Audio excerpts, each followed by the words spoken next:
Have you ever wondered why, despite striving for happiness, a quiet unease lingers within? It's not loud, it doesn't scream. It whispers in those silent moments when you're alone, staring at the ceiling, unable to name the hollow ache inside. It lingers beneath your achievements, your relationships, even your laughter. And though the world may see a strong, competent woman, you, beneath the layers, feel something unresolved, something unfinished. This unease, this intangible sorrow is not a flaw. It is a signal, a lantern held by the unconscious, calling you into the cave of your own becoming. What you feel is not weakness, it is the soul's hunger for wholeness. The woman in this story is every woman. She may wear different names, different skin, carry different burdens, but they all converge into one truth. Somewhere in her journey she began hiding pieces of herself. Not because she was deceitful, but because the world taught her those pieces were too much, too wild, too tender. This fragmentation, this inner dismembering, is not accidental. It is a coping strategy born of pain. Carl Jung called this the shadow, the part of ourselves we exile to survive. It holds not only our anger, envy, fear, and shame, but also our unclaimed joy, creativity, power, and primal innocence. The shadow is not evil, it is simply unloved. Imagine this woman, sitting alone with memories she rarely lets herself feel.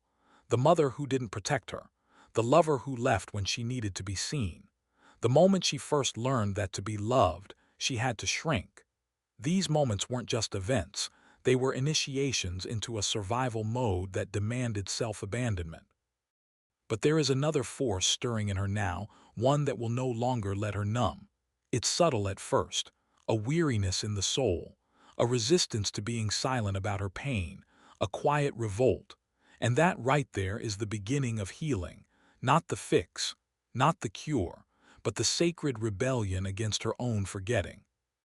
Shadow work is not about fixing what's broken, it's about remembering what was buried. In Jungian psychology, the path to healing is not linear. It is a spiral, a descent and return, a sacred dance with your own darkness, not to become consumed by it, but to retrieve your lost gold from its depths. The woman who embarks on this path does not seek perfection. She seeks integration. And yet the path is not easy. It begins with the uncomfortable truth that we are often complicit in our own suffering, not because we chose pain, but because we learned to see ourselves through wounded eyes. If you were taught that love must be earned, you will confuse attention with affection. If you were taught that silence keeps you safe, your voice will feel like a threat. If you were taught that your needs are a burden, you will wear selflessness like armor until it suffocates you. But these are not personality flaws. They are defense mechanisms forged in trauma. And trauma is not what happens to us. Trauma is what happens inside us when our worth is made conditional. The voice of the inner critic, the one that says you're too much or not enough, that voice is not yours. It's an echo of those who once held power over you. And now you have the opportunity to reclaim that voice, to speak even if it trembles, to feel even if it floods, to be even when you fear rejection. This is not a journey of becoming someone new. It is a homecoming to the woman you were before the world told you who to be. The alchemist of suffering lives within every woman. She doesn't erase pain, she transmutes it.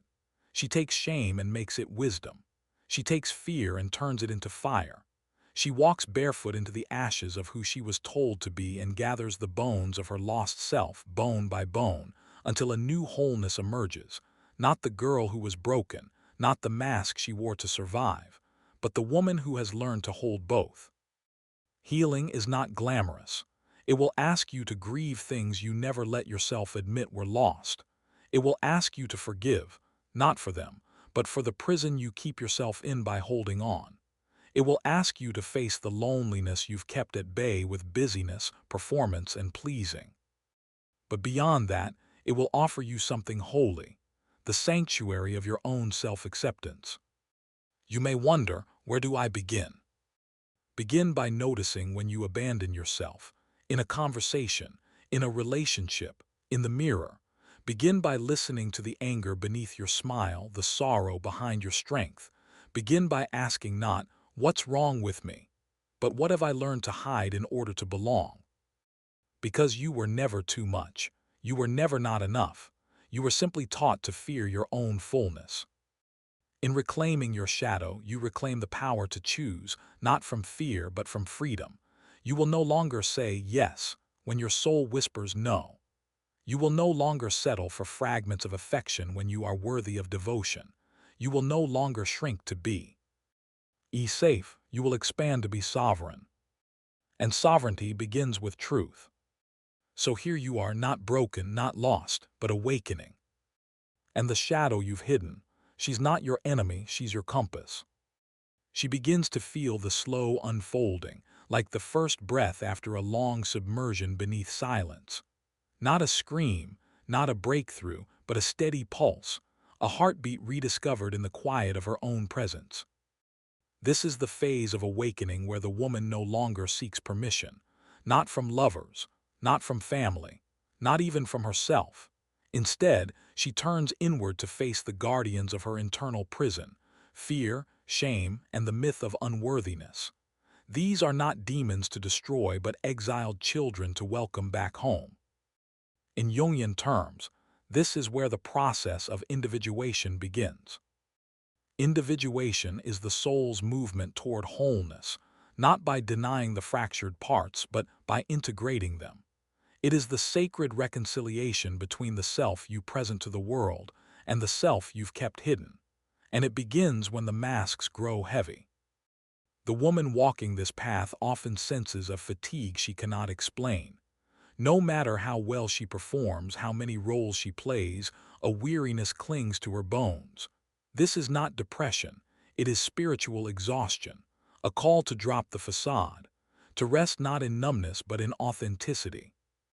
She remembers the roles she was forced to play, the good girl, the peacekeeper, the achiever, but none of these roles held her essence.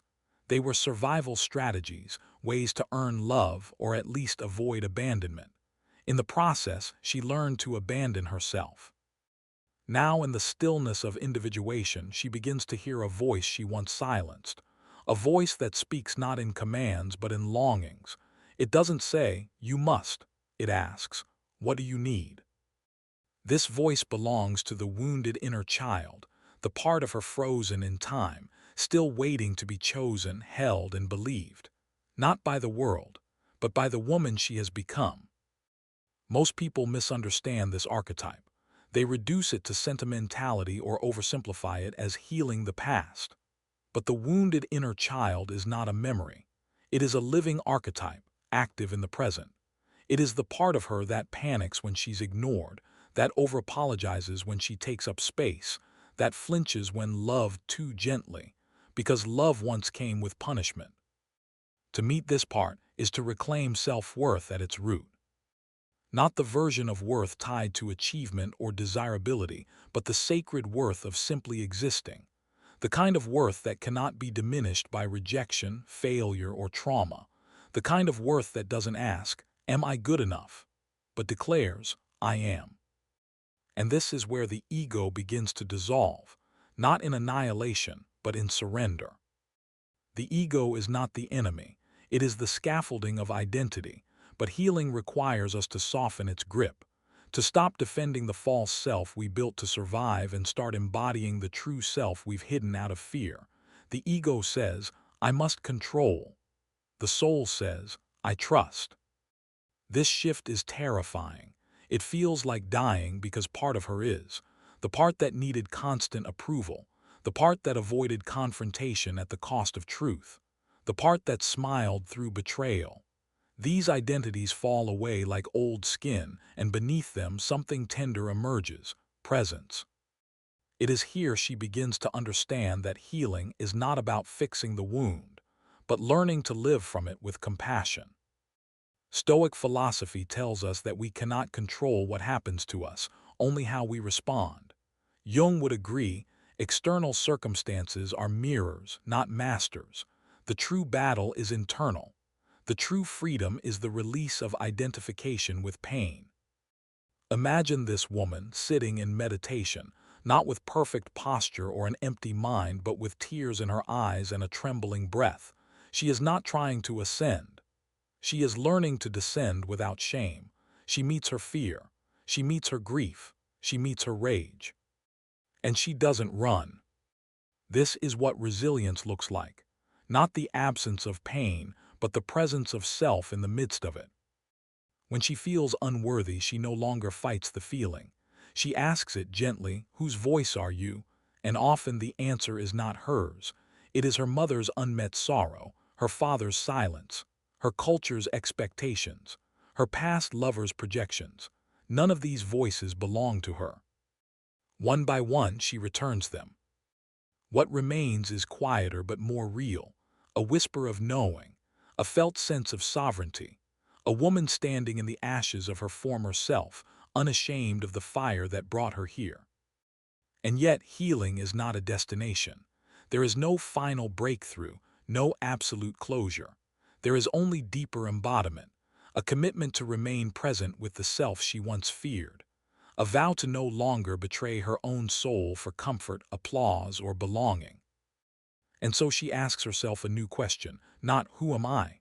but "What within me have I yet to love?" That question alone can shift the entire axis of her inner world. Because the woman who learns to love even her shadows becomes indomitable, not in force but in presence, not in perfection but in truth. She becomes her own sanctuary. And the child within her, once silenced, now dances. As she walks deeper into her becoming, the world around her does not change, but she does, and because of that, everything does. The same people still challenge her boundaries. The same fears still whisper their familiar scripts. The same voids that once begged to be filled still ache. But now she no longer approaches them as a woman fragmented, begging for answers. She approaches them as a sovereign being reclaiming her wholeness. This is where the archetype of the rooted oracle begins to rise within her. The rooted oracle does not scream her wisdom, nor does she seek validation. She speaks few words, but each carries the weight of lifetimes. Her strength does not come from hardness, but from rootedness. She is not untouched by pain, she is shaped by it, tempered in its fire and softened in its rain. For this woman, healing is no longer about getting rid of her past. It is about unearthing the gold buried beneath the rubble of her survival. Carl Jung called this process shadow work, the sacred and often unsettling task of bringing the unconscious into consciousness, not to judge it but to welcome it home, not to become light but to become whole. And in this process she begins to see, her shadow is not evil, it is not a flaw, it is simply the part of her that was never allowed to be seen. The anger she was told was unbecoming, it was power distorted by repression. The nettiness she was told made her weak. It was intimacy seeking a safe place to land. The jealousy she buried in shame. It was longing for mirrored recognition, never granted in youth. She no longer runs from these parts.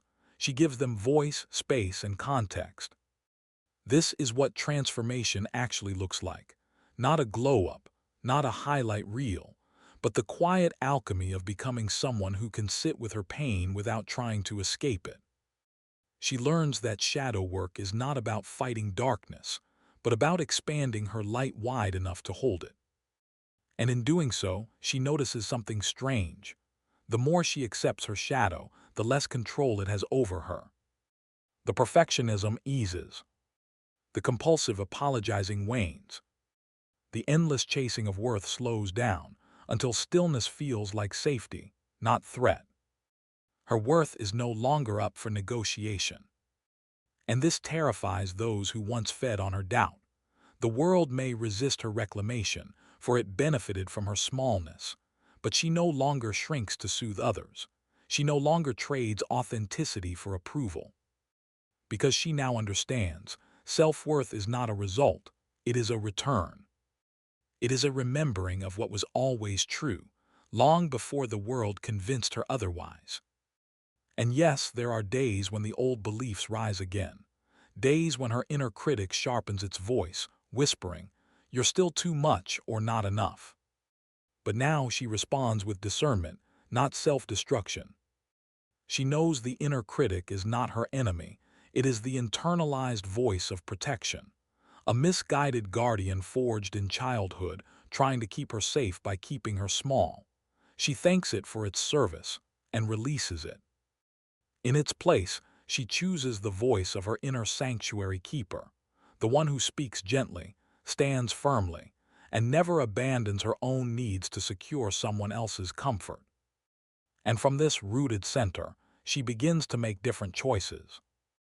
She no longer entertains relationships that echo her wounds.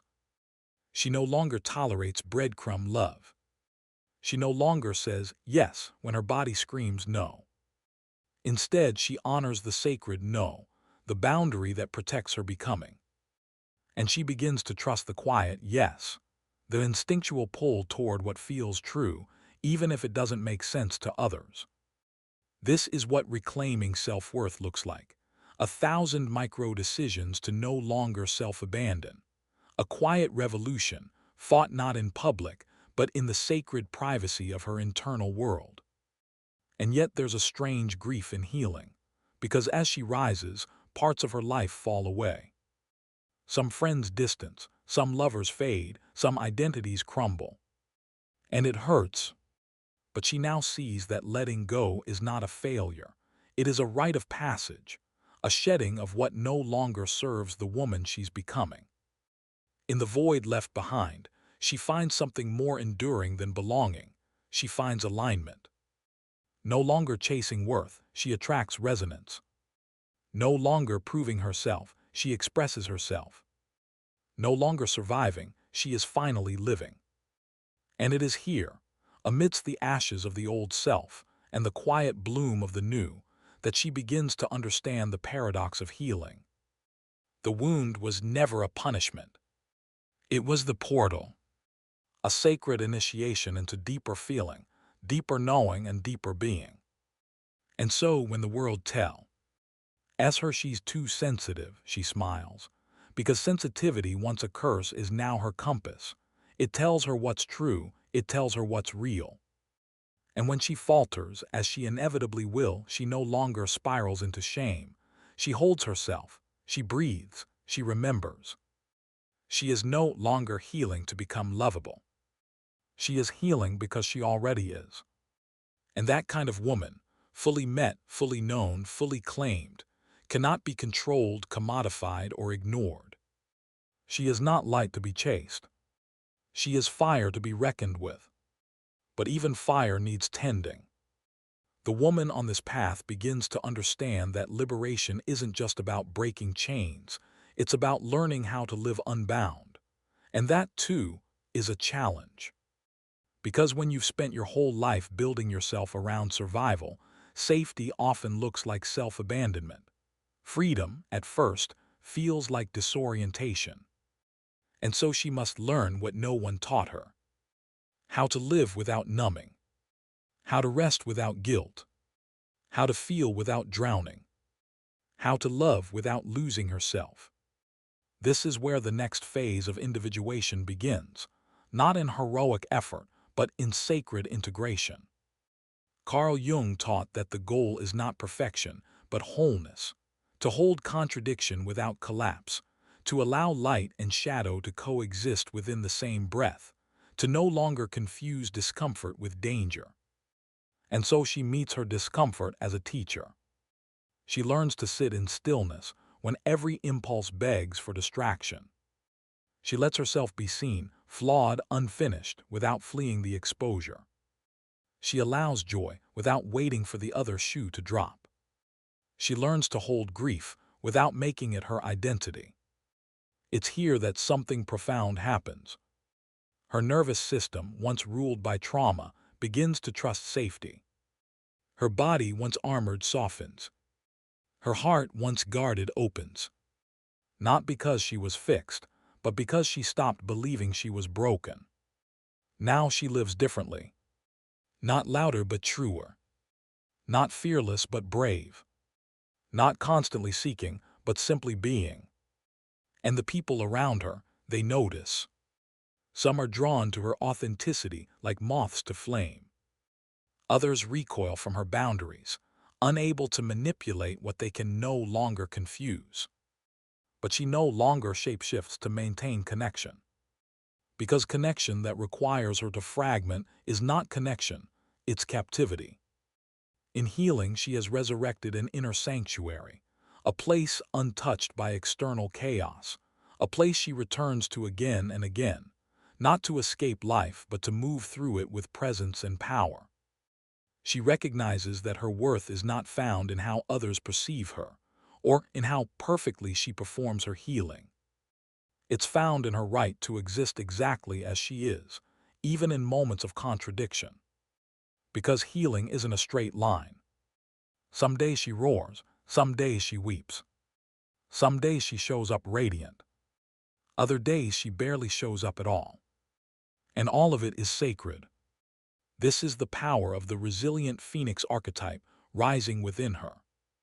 The phoenix doesn't rise because it avoids destruction. It rises because it allows the death of what no longer serves and trusts in what will be reborn. So when an old pattern reemerges, the urge to please, to shrink, to numb, she no longer panics. She observes. She pauses. She chooses. And sometimes she still gets pulled in. But now she knows how to come back to herself, faster, softer, without shame. Because she's not trying to transcend her humanity. She's learning to live inside it. And this changes everything. She no longer views healing as an achievement. She views it as a relationship, with herself, with her story, with the sacredness of being. This relationship requires presence, compassion, ritual, return. So she builds practices that support her wholeness. Moments of solitude that reconnect her to her truth. Movement that grounds her in her body. Breath that reminds her she's alive. Stillness that reminds her she's safe. Not because these things fix her, but because they bring her home. To the girl inside who once whispered, "Am I too much?" To the woman who replied years later, "No, you are finally enough for yourself." And now she walks the world differently. Not because the world is softer, but because she is stronger. Not stronger as in harder. Stronger as in clearer. Stronger as in softer, and no longer afraid of what that softness reveals. Stronger as in more rooted in who she is, and less dependent on who others want her to be. She's not here to be understood by everyone. She's here to be true. And in that truth, she discovers the quiet revolution that was never outside her. It was always waiting within, buried beneath years of forgetting. Now she remembers. She remembers that her voice is sacred, that her body is not an apology, that her past does not define her future, that her softness is not a liability, it's her oracle. And through it all, she holds herself with the fierce tenderness of someone has walked through fire and chosen to love what she found there. This is what true self-worth feels like. Not ego, not bravado, but a calm, unshakable knowing. I am whole, I am here, and I belong to myself. There comes a day when the woman who once looked for validation in every mirror, every message, every relationship stops. She no longer asks, "Am I lovable?" She no longer waits for a reply. Because she already knows. She has moved beyond performance, beyond the tightrope of being enough for someone else. She now walks barefoot on the sacred ground of her own becoming.